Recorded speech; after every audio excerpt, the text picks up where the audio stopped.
And now it's my pleasure to introduce Rashad Tabakawala, former Chief Growth Officer at Publicis. Hello.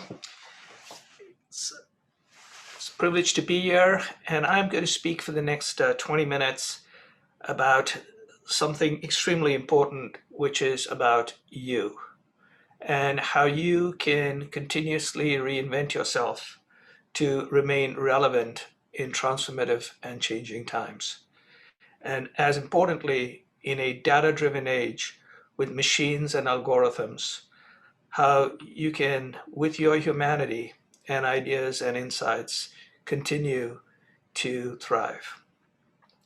So let me begin with explaining why data is not the answer to everything.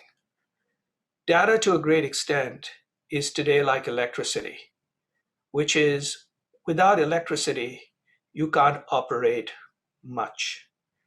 Data, like electricity, lights the way and illuminates a path. But tell me which company today differentiates itself on how it uses electricity. Very few. When we were coming out of the steam age and the coal age into the electrical age, if you had electricity, that was a differentiating advantage. But with probably the exception of maybe a couple of dozen companies, including some platform companies, almost no brand, marketer, or institution has the kind of data that alone allows them to differentiate. And therefore, while data is extremely important and necessary, we pay too much lip service to it, and we too much basically believe that our data lakes and algorithms will save things. Because often, most of our data lakes are filled with dead fish, irrelevant, obsolete, undifferentiated muck. And even when we have the best data, that alone is not enough, because what we then need is something called people. Because between the data and the reality falls the shadow. And in order to get rid of the shadow, we basically need human beings who bring insights, ideas, inclusion of different perspectives, interrogation, and imagination, which is you. Because all of us have to remember that while we are in a data-driven, digital and silicon-driven age, all of us are actually analog, carbon-based feeling people. If you look at the last 10 decisions you made, I would guess that 7 of the 10 were primarily made on 25-30% data, 70% instinct, emotion, and experience. If that wasn't true, none of us would have been born, because the ROI on parenthood is not good. None of us would basically buy expensive watches, fashion, or cars, because you don't need a watch, you have it on your phone. A Toyota Camry is as good as a car will get in most cases. And surely you don't need a Prada or Gucci or Hermes. Why? And if you think about brand building, brands are basically not about data, they're about desire, provenance, storytelling. So in effect, we are living in an age where we have to work with the machines, but we have to be very careful that we add value to the machines, because anything that is completely math oriented in your job would be done better by a machine. So if you are computing most of the time, be careful, you will be computed away. So what do you bring to add to the machine? And to that end, I have 3 ideas for you all. The first one is what I call the 4 Ps, which is the next time you speak to a client, your boss, a colleague, or anyone, and have with you a deck, numbers, or other things, and you say, here it is, here's the deck, here's what the deck says, here are the numbers, here's what the result is. If you don't also do one of the 4 Ps, I truly believe that there is no reason for you to exist, at least in the workplace. And what are those 4 Ps? Number one is give me a sense of perspective. How does this fit in everything else that I'm looking at? Some of you may have heard me say that over the 25 years of the internet, we are now entering the third connected age. The first connected age starting in 1993, we connected to discover and we connected to transact. We call that in our business search and e-commerce, or also known as Google and Amazon. In 2007, we entered the second connected age.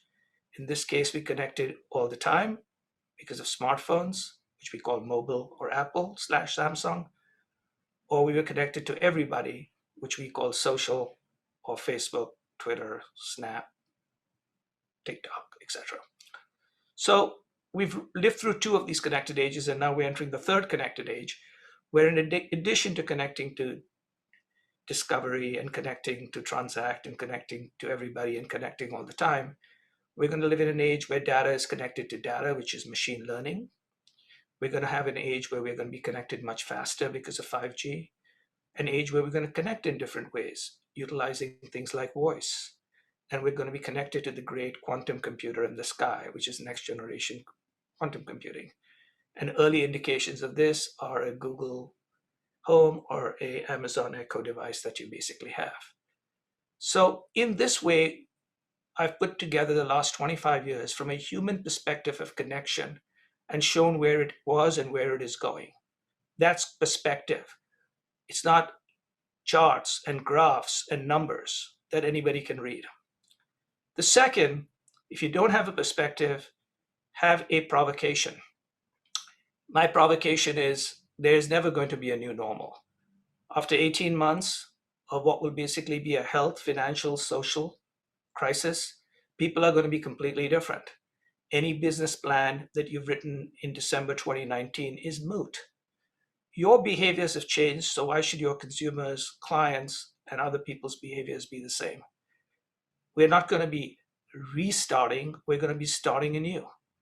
When you consider a major challenge like we've gone through, plus a new technology age, which we're about to enter, which is the third connected age, it means everything is different. The last time was 2009. We came out of the Great Recession and we entered the second connected age. Ford and GM and BMW kept looking at each other, but born there were Uber and Tesla. P&G and Schick kept adding blades and heating them up, and they basically found themselves missing the world of broadband, YouTube, and sampling on social media and direct to consumer, which allowed people like Dollar Shave Club and others to take away 15 share points. So we're again in a completely new era. New strange, start again. That is what I call a provocation. A third is you want to basically have a point of view. What do you believe? It doesn't matter what the data says. It doesn't matter what the deck says. What do you believe? I believe, for instance, that marketing is in greater renaissance than anybody actually understands. That if marketing is about understanding and meeting customer and consumer requirements, and all of us when we're at home have godlike power, because if you can think what you can do with modern technology, across space and time, we have godlike power, then marketing to the gods becomes very important. And I believe that every board in America better have a chief marketing officer on the board. It's no use basically talking about people driven and consumer driven and customer driven, and you have a CTO, a CEO, a CIO, a CFO, but no CMO. So it's time for the marketers of America to stand up everywhere and invade the boardroom. That's my point of view. You got to have a point of view. And finally, what's a plan of action? Which is what do you do?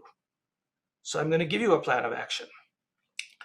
A plan of action today is you need to basically do two things in order to thrive in the era that we're living in. The first one is you need to upgrade your mental operating system. We are living in an age where the software we use upgrades itself continuously, or at minimum at least once a year, or often more often when you think about it. We're on the 10th and 13th operating systems of Mac OS and iOS alone. and well past that also on Windows. So if the operating systems are continuously changing around us, why aren't we changing our mental operating system?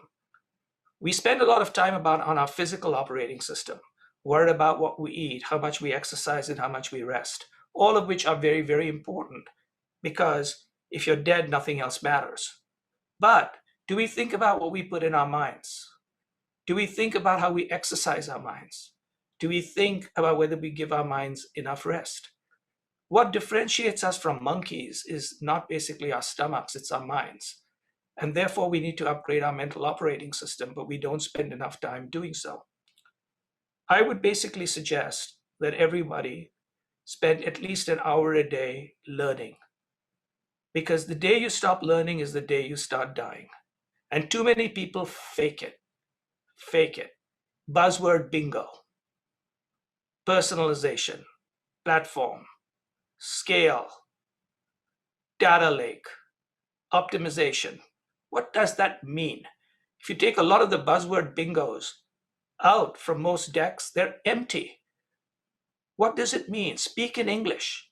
Tell me what that means. If you understand it, you can speak in English. Otherwise, you basically speak in buzzword bingo. We need to actually spend time learning. Spend an hour a day, spend 5 hours a week. And if you don't have any time to learn, you can find time to learn. Use less social media. Chill out with Netflix less. In fact, Netflix can teach you, and social media can also teach you if that's some of the things you want to learn, but learn.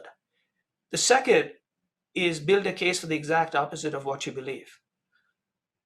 Every recommendation you make to anybody in your company, your boss, your client, your service provider, build a case for the exact opposite if it's an important recommendation. Because if you cannot build the exact opposite case, how do you know what you're talking about?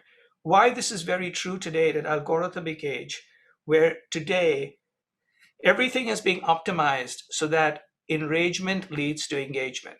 We're living in a world where we are surrounded by things that make everybody basically feel really good about themselves.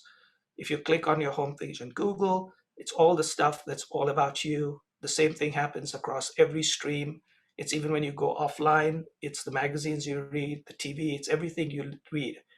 All of it makes you feel good. It eventually makes you believe that your flatulence smells like Chanel 5. It doesn't. It doesn't. So unless you can build the opposite case, how do you actually know what you're talking about? And that's a way to build an operating system and to upgrade it. And finally, and as importantly, this other thing I would do is build yourself a brand.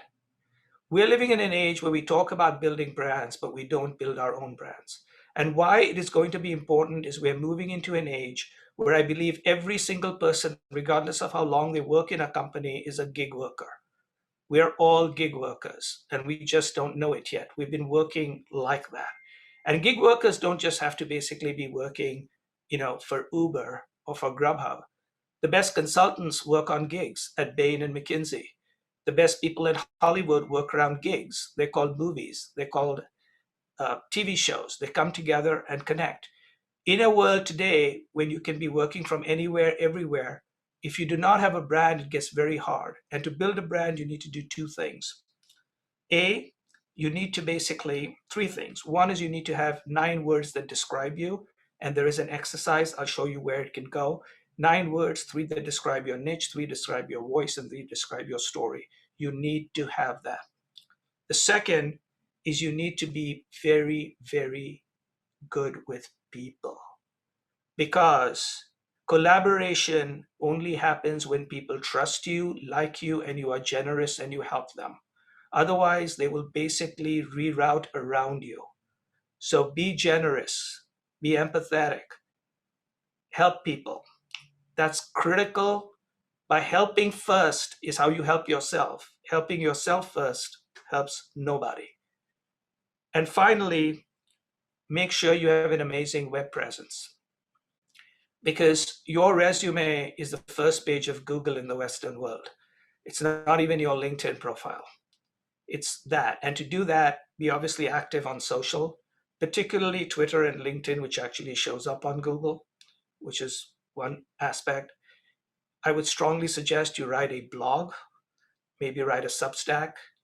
Even if it's a 3-page website, create a website for yourself, go to Squarespace. Do make sure you have things like Squarespace, sorry, make sure you do that.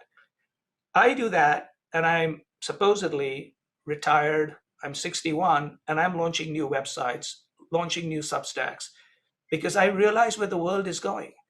It's an amazing world we're moving into, where people and machines in a networked and global age will thrive. But it requires us to really upgrade and unleash our full potential.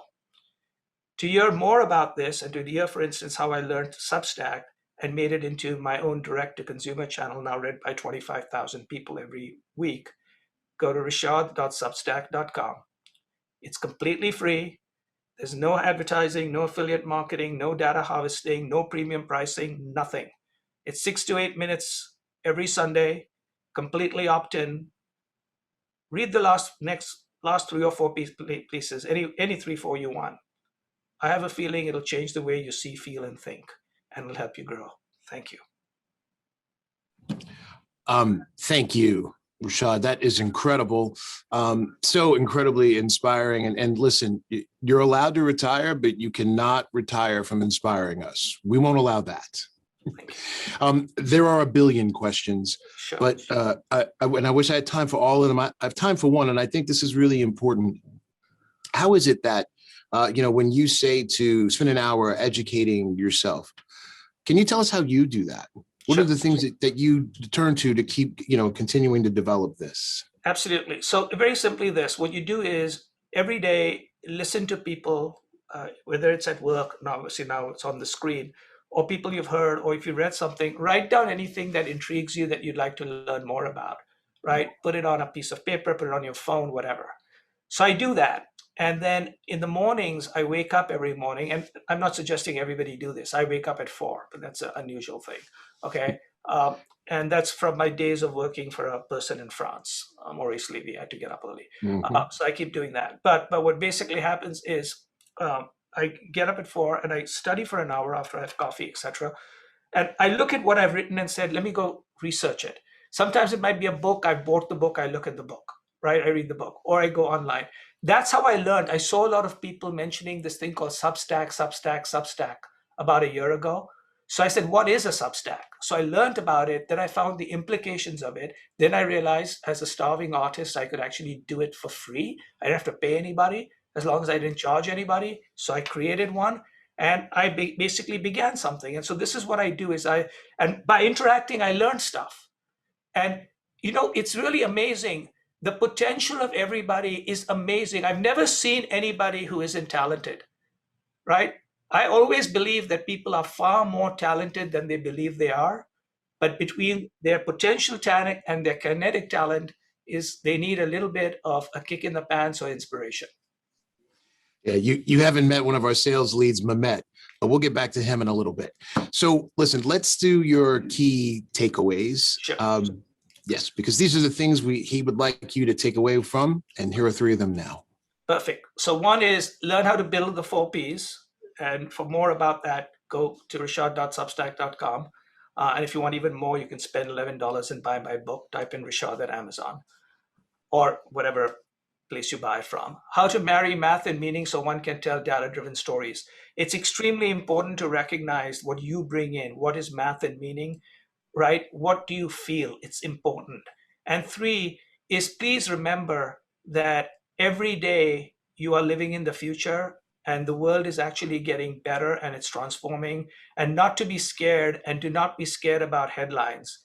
World is getting better overall, though for individuals in certain places it's not. Thank you.